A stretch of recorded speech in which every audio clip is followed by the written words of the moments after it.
taking the total number across the UK to 41,664.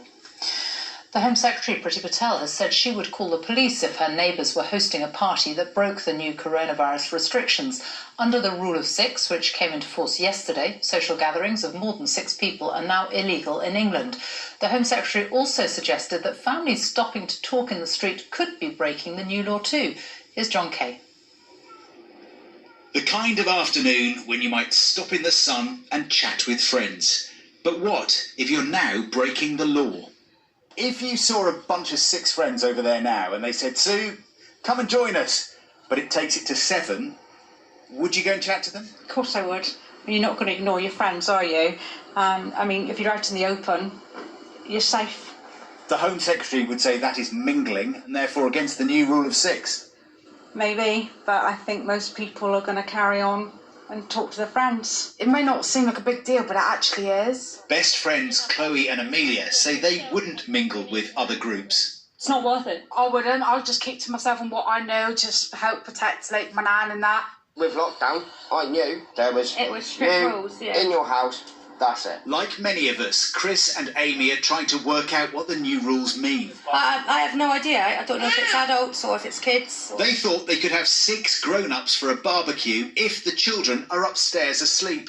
But in England, children are included in the Rule of Six, even if they're in bed. Did you realise that? No. No.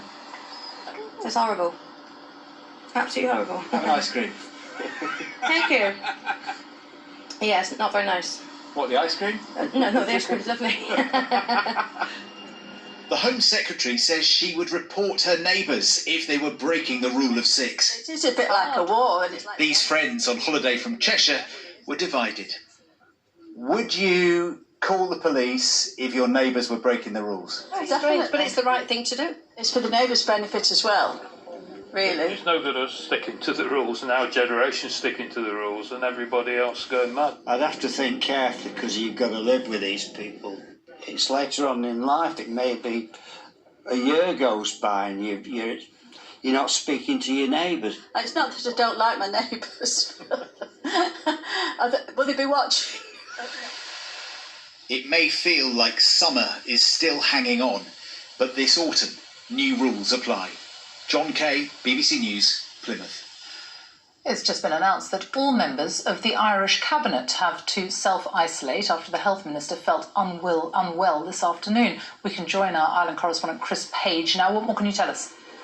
Yes, Sophie, this news breaking in Dublin in the last hour or so. The announcement made by the Speaker of the Irish Parliament in the Parliament itself. He said that the whole Cabinet had to self-isolate because of what he called very serious information coming out of today. Now, the Irish national broadcaster RTE is reporting that all this came after the Health Minister, Stephen Donnelly, felt unwell and went to his GP to ask for a coronavirus test. So the Cabinet won't be able to meet again until the result of that test comes back.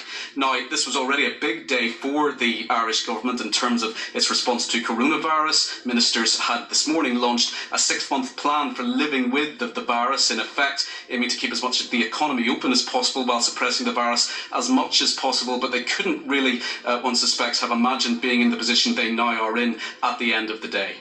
Chris, thank you. A former Conservative MP has been sentenced to 2 years in prison for sexually assaulting 2 women. Charlie Elphicke, who represented Dover between 2010 and 2019, was found guilty earlier this year. In a witness impact statement read out in court, one of his victims described Mr. Elphicke as having stolen her self-worth and broken her spirit. The first official figures for school attendance in England for the autumn term shows 88% of pupils went back. This is a higher absence rate than the usual figure of about 5%, but it's not broken down to show whether pupils were at home because of COVID outbreaks. Unemployment in the UK has risen to its highest level for almost 2 years. Official figures show almost 700,000 people dropped off the payrolls since March, and economists expect more jobs to be lost as the government's furlough scheme is wound down by the end of October. The Chancellor, Rishi Sunak, told Cabinet Ministers this morning that helping people get back to work or find new jobs is his #1 priority. But the Labour leader, Sir Keir Starmer, warned the country could face a scarring effect of mass unemployment unless new measures to protect jobs are brought forward. Our economics editor Faisal Islam reports. Unemployment is on its way back up, putting some pressure on the government to extend its support schemes. It's a bit scary. After 9 years' continuous work at a car factory, Orion was let go in the last